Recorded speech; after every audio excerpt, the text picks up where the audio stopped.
Thanks for clicking on my market report. I am Mike, and I am a loan officer with a national lender. So if you guys got questions about mortgage rates, or if you got questions about refinance or purchases, or need assistance in those areas, please feel free to reach out anytime.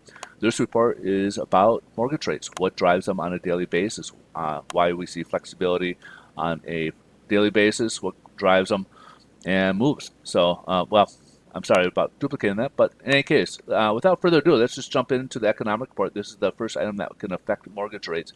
And what we're discussing right now is the producer price index. This is a inflation data on the wholesale side thing. It's kind of the Rodney Dangerfield of this inflation data, primarily because they don't get the respect that they deserve.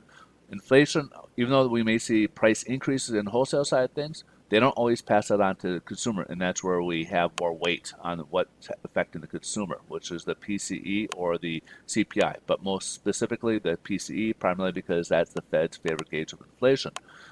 So without further ado, let's go ahead and look more at this. So the headline number, producer price index, month over month, we had a 1.3% increase, which is obviously astronomical for the month of February. Forecast for the month of February came in at 0.5%, and came in at forecast at 0.5%. I hope I said this for January. So, anyways, without further ado, we also got month over month for core, which is when you strip out food and energy, which of course we're seeing spikes in those areas as well. As we see our gas prices going up, or go grocery, you see food prices going up as well. So it's month over month. Like its counterpart, it rose 1.2% in January. Forecast was counted for 0.2% for the month of February, and it came in expectations. Now, its year over year jumped from 2%, with forecast counted for 2.6, and it had a pretty big jump to 2.5%. So 0.5% increase is a pretty big jump there. Something we'll keep an eye on. We also been kind of talking a little bit about bottlenecks. The Fed talking about any spike in inflation may be due to bottlenecks in the supply chain, and that will be temporary.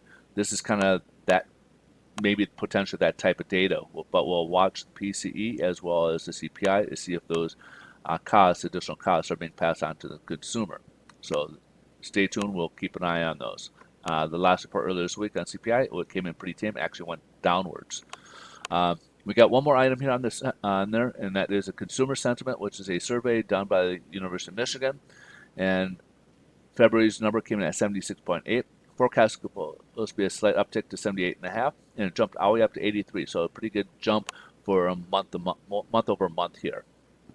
Let's take a look here at the headline news, and stocks are a bit mixed right now. We had Dow's the only one that's in positive territory. We got the stimulus signed yesterday.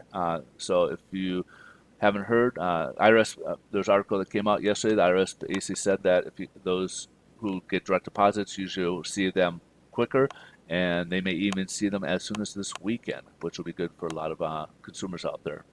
And stocks are primarily being more affected to the spike of yields. So this was kind of a reminder of stimulus. We got another reminder, of course, higher inflation on the wholesale side of things. So as you'll see coming soon, yields had a pretty big spike today. Let's jump ahead.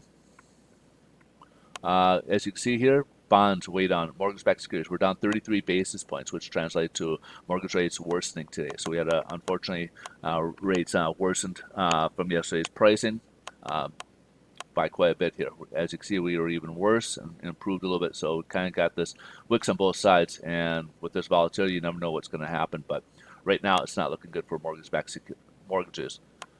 We got this jumped up to about 1.62. It's testing this level here. So it's just under 1.62 at 1.618 right now.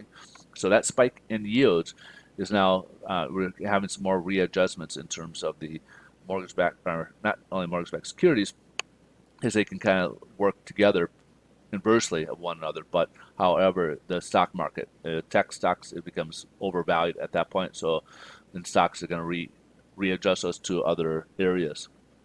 All right, so if you guys got any questions, need anything else, please feel free to reach out, and have a great weekend. We'll see you guys on Monday. Bye-bye.